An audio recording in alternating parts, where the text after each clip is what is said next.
ఈ వీడియో చూసుకున్నారు కదా, ఈ వీడియోలో రామ్ చరణ్ గారు అచ్చం శివాజీ మహారాజు గారి లాగా ఉన్నారు కదా. అసలు మ్యాటర్ ఏంటంటే, ఈ వీడియో చూసుకునే ముందు మన ఛానల్కి ఎవరైనా కొత్త వాళ్ళు వచ్చినట్టయితే ఛానల్ అయితే సబ్స్క్రైబ్ చేసుకుని బెల్ ఐకాన్ అయితే క్లిక్ చేసుకున్నట్టయితే మనం పెట్టిన ప్రతి వీడియో అయితే మీకు నోటిఫికేషన్ ద్వారా అయితే రావడం జరుగుతుంది.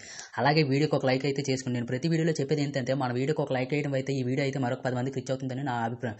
మ్యాటర్లోకి వచ్చేసినట్టయితే, శివాజీ మహారాజ్ గారి మూవీ బయోపిక్ మూవీ అయితే రామ్ చరణ్ గారిని తీమని అయితే ఆ టీం అయితే రావడం అయితే జరిగింది. రామ్ చరణ్ గారు అయితే కొన్ని కారణాల వల్ల అయితే ఆ మూవీని అయితే రిజెక్ట్ చేశారు. నాకైతే అర్థం అవ్వట్లేదు, ఆ లుక్స్ కానీ రామ్ చరణ్ కానీ ఆ లుక్స్ కానీ ఏ సైడ్ నుంచి చూసుకున్నా ఆ లుక్స్ మాత్రం అచ్చం శివాజీ మహారాజ్ గారి లాగా ఉంటాయి. కానీ రామ్ చరణ్ గారు ఎందుకు మంచి మంచి మూవీస్ అన్ని రిజెక్ట్ చేసుకుంటున్నారో నాకైతే అర్థం కావట్లేదు. ఒకవేళ ఈ మూవీ తీసినట్టయితే రామ్ చరణ్ గారి యాక్టింగ్ దాన్ని ఇచ్చి పడేస్తారు.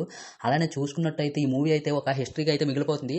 రామ్ చరణ్ గారు చేసిన యాక్టింగ్ ఆ బయోపిక్కి ఎక్సలెంట్గా ఉంటుంది భయ్. అలాగైతే ఈ మూవీ అయితే కొన్ని కారణాల వల్ల అయితే రామ్ చరణ్ గారు అయితే చేయలేకపోతున్నారు. అలాగే మంచి మంచి మూవీస్ అన్ని రామ్ చరణ్ గారు అయితే మిస్ చేసుకుంటున్నారు.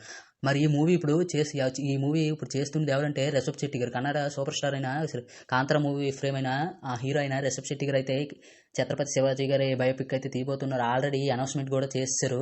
ఈ మూవీ ఎప్పుడు రిలీజ్ చేస్తారంటే 2027 జనవరి 26 అయితే ఈ మూవీ అయితే రిలీజ్ చేస్తారు. అలాగే ఈ మూవీకి సంబంధించిన క్యాస్ట్ కూడా ఈ టీం అయితే అనౌన్స్మెంట్ చేయడం అయితే జరిగిపోయింది. అలాగే ఈ మూవీ నుంచి అయితే ఫస్ట్ లుక్ ఫాస్ట్ అయితే రిలీజ్ చేశారు. ఒకవేళ ఈ మూవీ రామ్ చరణ్ గారు తీసుకున్నట్టయితే ఎలా ఉంటుందో కింద కామెంట్ బాక్స్లో కామెంట్ చేయండి. నెక్స్ట్ ఏ వీడియోలో చేయాలి కూడా కింద కామెంట్ బాక్స్లో కామెంట్ చేయండి.